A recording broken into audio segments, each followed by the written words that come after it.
I was asked to say something about the Vedic conception of time. It's an interesting topic. There's actually quite a number of things to be said. First of all, the basic definition of time is that time is an active potency of the Supreme in manipulating the material energy. So time is an active agency in that sense. In modern science, time actually turns out to play the role of a number or a geometric coordinate. But in the Vedic scheme of things, it's something active. There are different dimensions of time. The starting point in the Vedic system is what is called atomic time. This is an interesting conception. There's in the Śrīmad Bhagavatam, it's mentioned here, one can estimate time by measuring the movement of the atomic combination of bodies. Time is the potency of the almighty personality of Godhead, Hari, who controls all physical movement, although he's not visible in the physical world. Atomic time is measured according to its covering a particular atomic space. That time which covers the unmanifest aggregate of all atoms is called the great time. So that's the starting point of a description of time in the Śrīmad Bhagavatam, that time is based on the action of atoms. So that's the starting point. There are a number of units of time of various sizes. In particular, there's one unit called the Truti, which is various sizes are indicated for that, but one figure that I have for that is it's 1/33,750th of a second. That's one unit of time mentioned in Vedic literature. So they subdivided time quite finely. So going beyond that, there are various units of time that apply to the period of ordinary human life during the day. One interesting unit is called the prana. Prana is about 4 seconds. And actually, prana means a breath. So that's, if you can think it, if you're breathing gently, a breath would take about 4 seconds, let's say. At least that's a rough figure. But this prana also has another meaning. It turns out that the number of pranas in one 24-hour day is the same as the number of minutes of arc in a circle. So what that comes down to then is that with each 4 seconds, or about with each breath, the stars and planets rotate through 1 minute of arc. And that's happening all the time. So it sort of gives you an idea of the inevitability of time. Actually, the rotation of the planetary systems in the Vedic system is called the Kala Chakra, which means the wheel of time. Kala is the word for time. So what is happening there is that there's the polar axis that goes through the North Star, or close to it. So if you could look at the sky at night, let's say sometimes people do this with a time exposure camera. You have a camera in which the shutter is open for several hours. You'll see that all the stars and planets and so on are rotating around one axis. So that rotation makes one complete revolution in a day. So every 4 seconds or every breath, the whole system of stars and planets rotates for 1 minute of arc. So it turns out that many of the dimensions of time, or units of time, in the Vedic system relate to astronomy, interestingly enough. There are quite a number of sophisticated descriptions of different units of time. For example, there's the solar day. That's the time from sunrise to another sunrise. But that's distinguished from something called a sidereal day, which is the time from when a given star rises on the horizon to the time that that star rises again. And that's different from the solar day due to the fact that the sun is moving every day with respect to the stars. So another unit is called the lunar day. This is 1/30th of a month. So a month is the time, say, from new moon to a new moon. So that's about 29 and some fraction days of 24 hours. So a 30th of that is therefore less than one 24-hour day. So that's called a lunar day, or a tithi. And Ekadasi, for example, is a tithi. So that's why there are certain complexities involved in deciding at what time Ekadasi is. So these are some units of time. So these are earthly measures of time. But beyond this, there are different measures of time applying to the demigods. So the smallest of these is a month. It's described that 1 month is the period of the day and night of the Pitris. Pitris are a classification of beings not quite on the level of demigods, but actually the word Pitri is commonly translated as the ancestors. But when a person dies and they have some pious credit, they can take birth as one of these Pitris. They live in a somewhat nice situation within the universe. So it's described that their day and night period is 1 month. And also there's a Vedic book called the Surya Siddhanta, which describes them as having a residence on the moon, which would be logical if their day and night is a period of 1 month. They also have a residence in what is known as the lower planetary systems of the universe. So beyond that, the day and night of the demigods is 1 year on the earth. So there's some astronomical points here.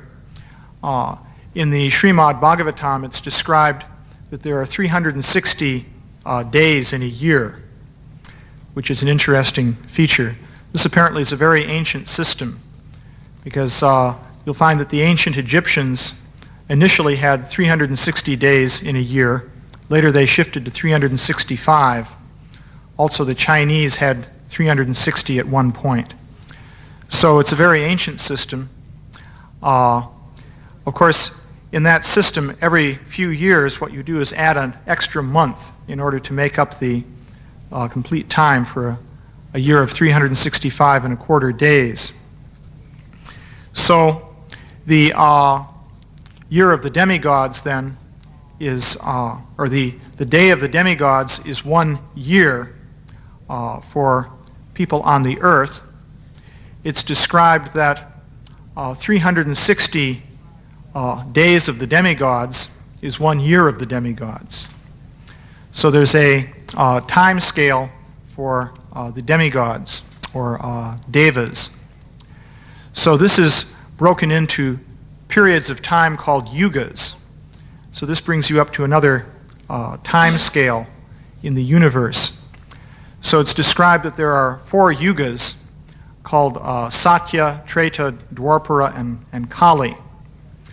And in terms of the years of the demigods, actually these yugas go in succession of increasing shortness. The first one is 4,000 years of the demigods, and then 3,000, 2,000, and 1,000 years of the demigods. And they have what are called sandhya periods at the beginning and end, each of which is 1/10 of that yuga. So, in particular, for the last one, 1,000 years plus 1/10 at either end gives you 1,200 years of the demigods, and that's known as the Kali Yuga. And at the beginning, there's a 100-year period of the demigods, which is the Sandhya. Since 1 year of the demigods is 360 years of this earth, you multiply all these numbers by 360 to convert it into earth years. So that means the Kali Yuga takes, if you multiply that out, a total of 432,000 years. But the 100-year Sandhya comes out then to 36,000 years. And that's significant because it's described that various religious activities take place in particular during these Sandhya periods at the beginnings and ends of the Yugas. So in particular, we're now within the Yuga Sandhya of the Kali Yuga. And this is the period in which Lord Chaitanya's movement takes place. So that's the significance there. So the total period for the 4 yugas is 4,320,000 years. So it's described that these yugas repeat in a cycle. So one can speak of that 4,320,000 year period as a yuga cycle. So the next division of time beyond that is what's called a Manu period. And that's 71 yuga cycles. So that lasts for about 306 million years. So the lifespan period of most of the major demigods described in the Bhagavatam lasts for that period of time. So beyond that, there are 14 such Manu periods in what is called 1 day of Brahma. And there are also intermediate periods separating these Manus. So that comes to a total of 1,000 yuga cycles. So 1 day of the chief demigod within the universe, who's known as Brahma, comes to 4,320,000,000 years. So that's the daytime period of Brahma, as it's described.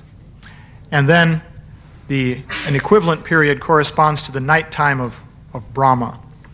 And it's described that Brahma lives for 100 years made of days and nights of that length.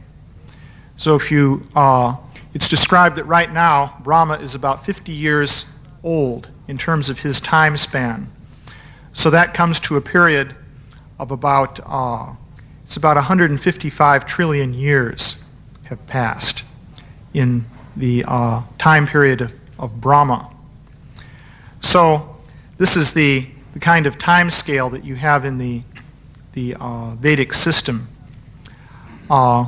It's described that in one sense time is relative. These different systems or units of time can be described in terms of Earth years, but subjectively they're experienced in different ways by different living beings. There's specific information on this, for example, with regard to Brahma. It's said that Brahma lives for 100 years of his own time, and in fact, for Brahma, the passage of time goes at a different rate than it does for us, although apparently he can speed things up so as to experience time at our level also. But in any case, there's one interesting story about a king named Kukudmi, who had a daughter named Revati. This king wanted to obtain a husband for his daughter. So he apparently wasn't an ordinary king, so he went up to the planet of Brahma, Brahma Loka, to personally ask Brahma to select a husband for his daughter. So when he and his daughter arrived there, Brahma was busy because he was listening to a concert being put on by the Gandharvas. It's a race of celestial musicians. So this took a certain period of time, and when the concert was over, Brahma asked the king what he wanted. He expressed his desire, and Brahma then laughed and said that, well, all of the different possible husbands that you had in mind for your daughter have died a long time ago. In fact, the entire civilization that you were living in has vanished into dust, and no one even remembers the names of any of the people who were living within that civilization. Because it seems that while the king was listening to the concert, about 120 million years had passed on the earth. So this gives an idea of the different time scales. Actually, it's interesting. This forms a sort of superficial parallel with some ideas that you'll find in the theory of relativity. There's a calculation you can do according to which, in that theory, if someone were to travel in a spaceship, let's say, at some, let's say, percentage of the speed of light, say close to 100%, travel around, say, in a big circle and come back, then according to that calculation, the person on the spaceship would have aged, let's say, 1 year. But on the Earth, thousands of years would have passed. You can do calculations like that.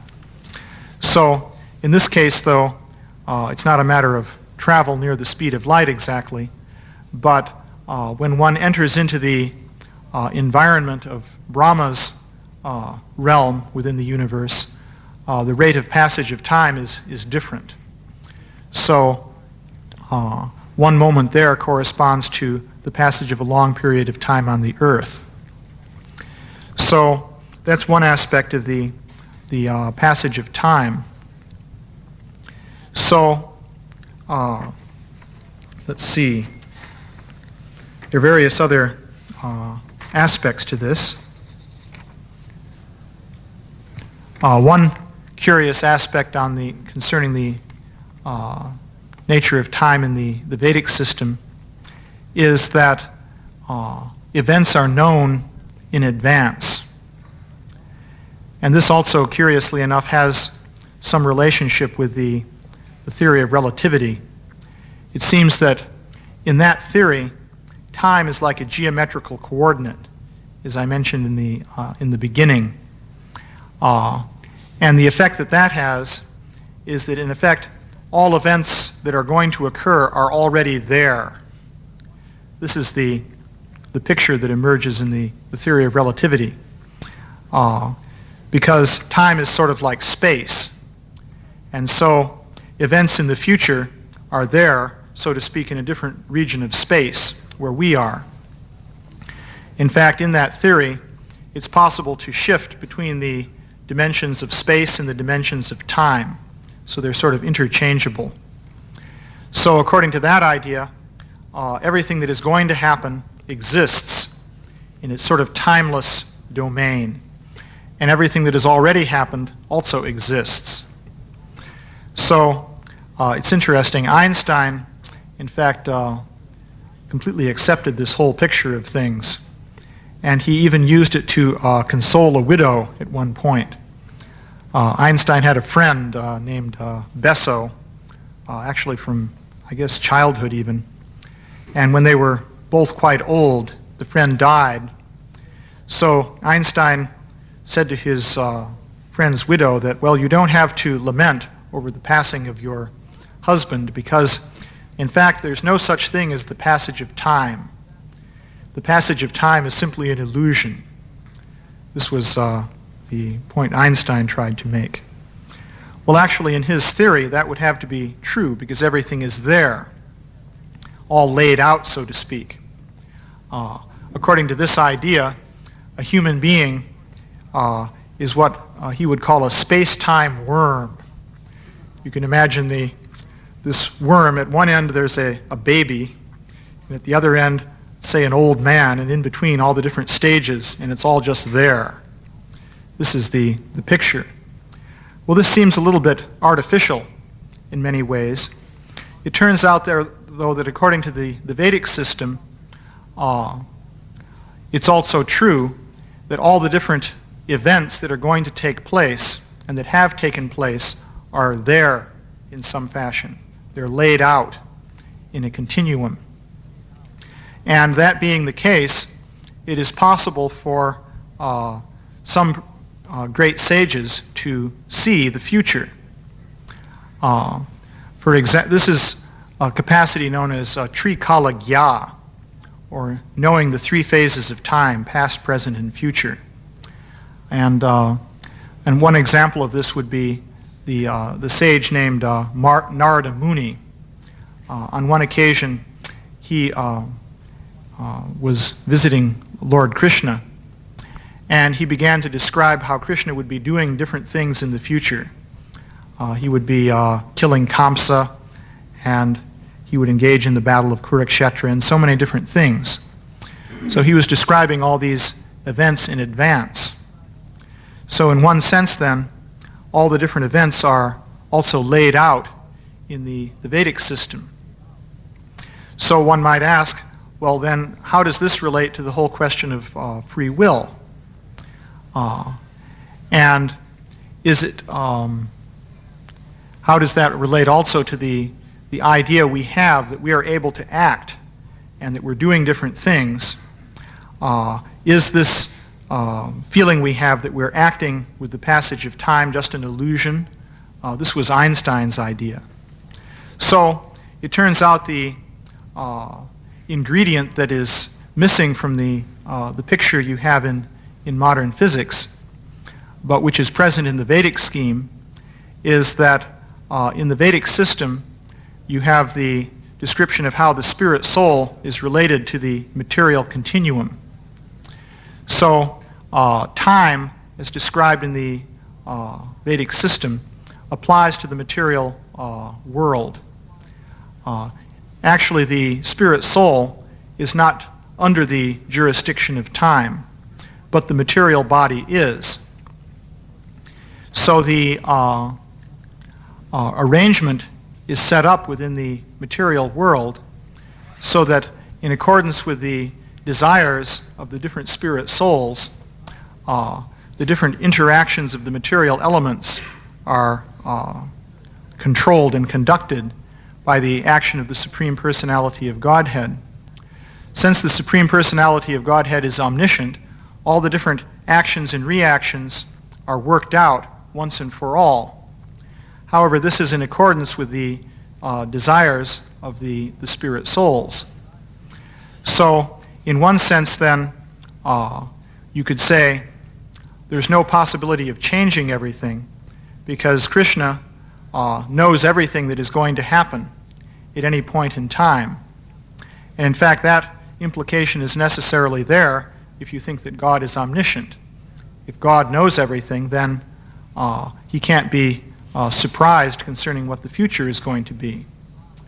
So, at the same time, though, because all of the different interactions of the material elements and so forth are carried out in accordance with the desires of the living entities, and also karma, which is another element, there is at the same time free will, because it cannot be said that the different actions and reactions that are taking place are not as desired by the living entities.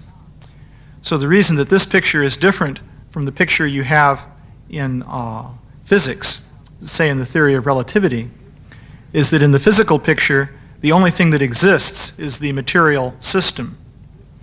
And so the different actions and reactions occur according to physical laws, and according then to the picture you have in the theory of relativity, the whole thing is worked out as one complete picture, which is just there.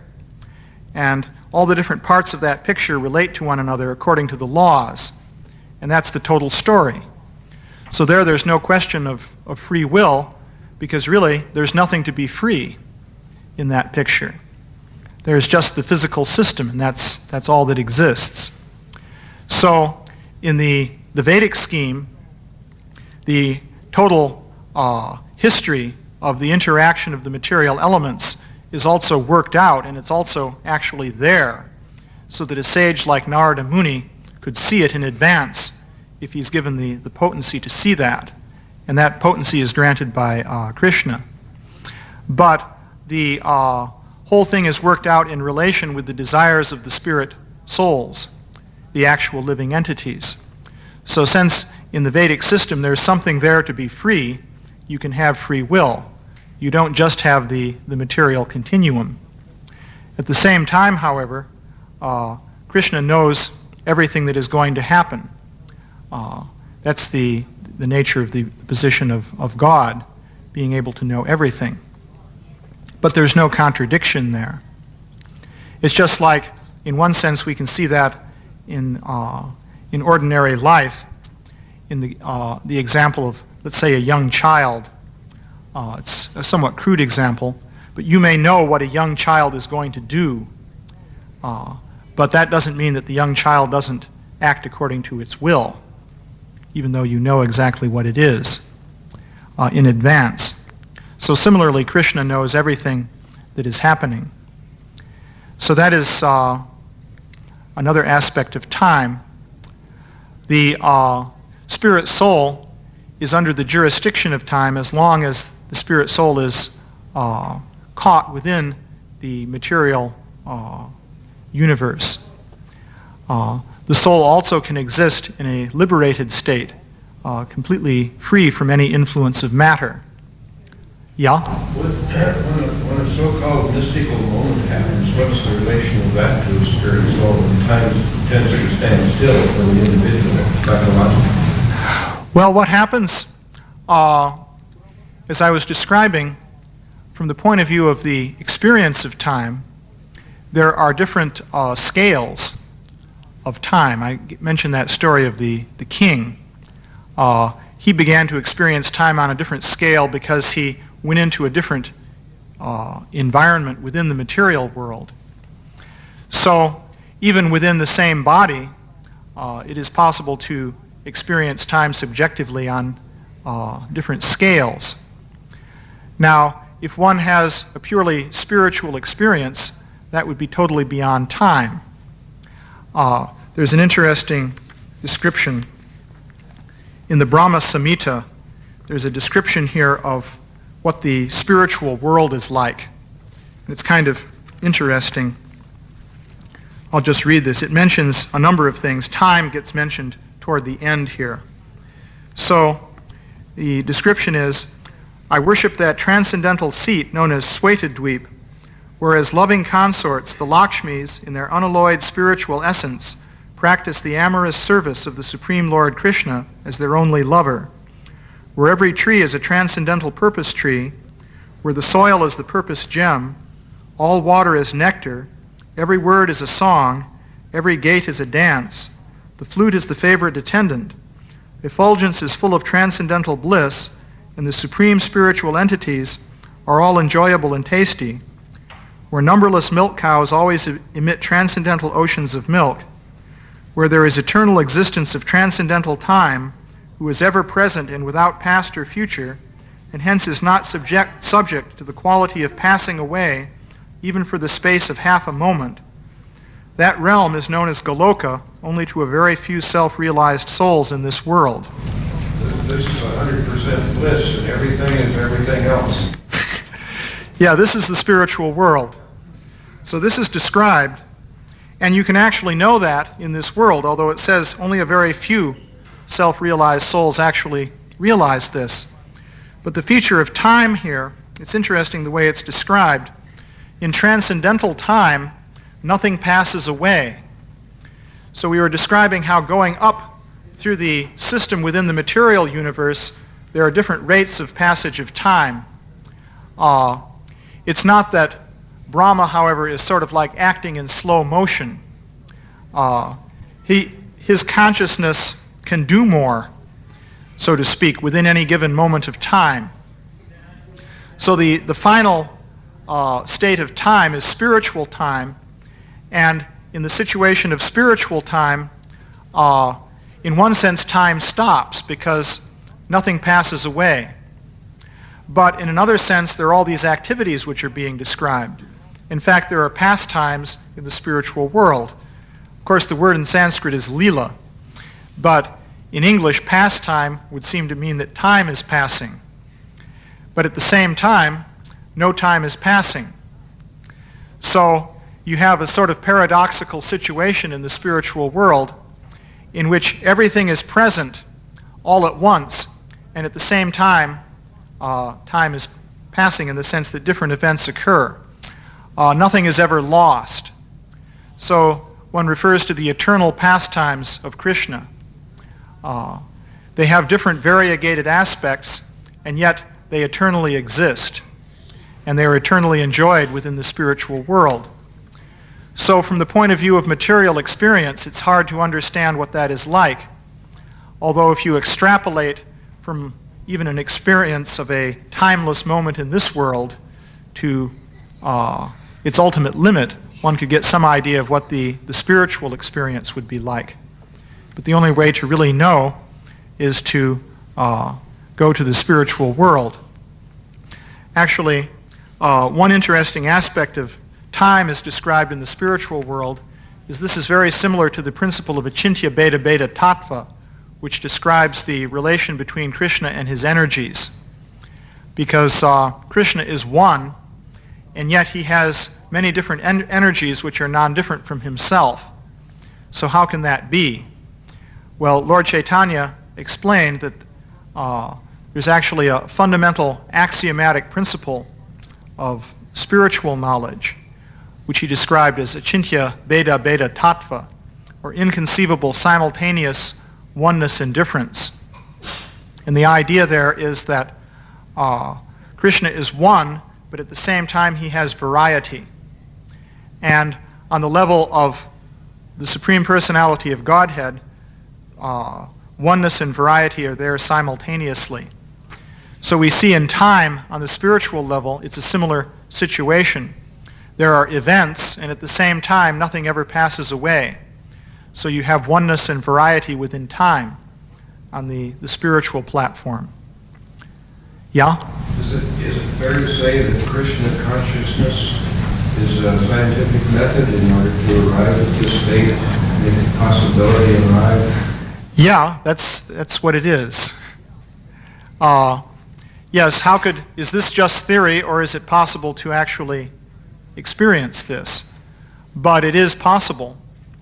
And the situation is that the spirit soul in the materially conditioned state is forced to experience the passage of material time.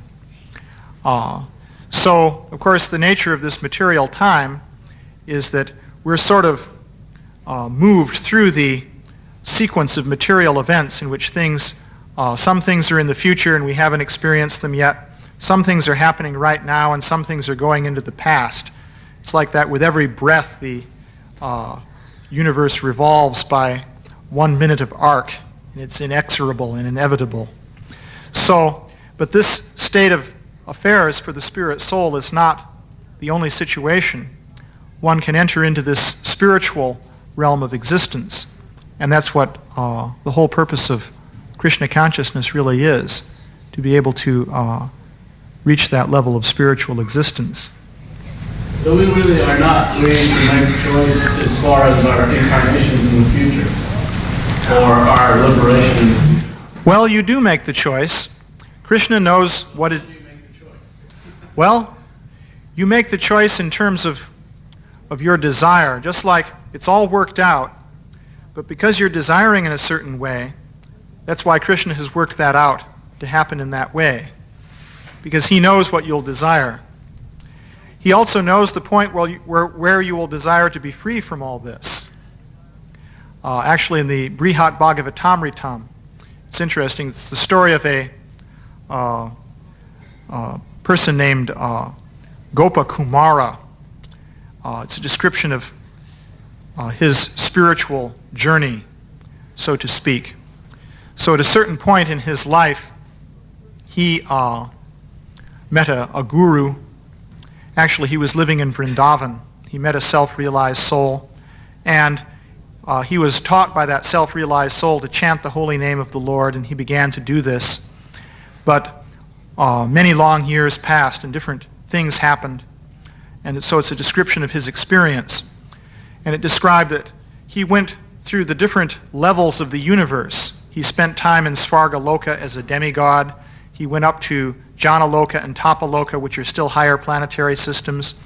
He even spent millions and millions of years as a Brahma at one point. Finally, after going through all these different experiences, he came to Vaikuntha, and he met Lord Vishnu in Vaikuntha. And Lord Vishnu said, well, I knew that in this birth, referring to the one back in Vrindavan when he met his guru, I knew that at this point you would turn to me.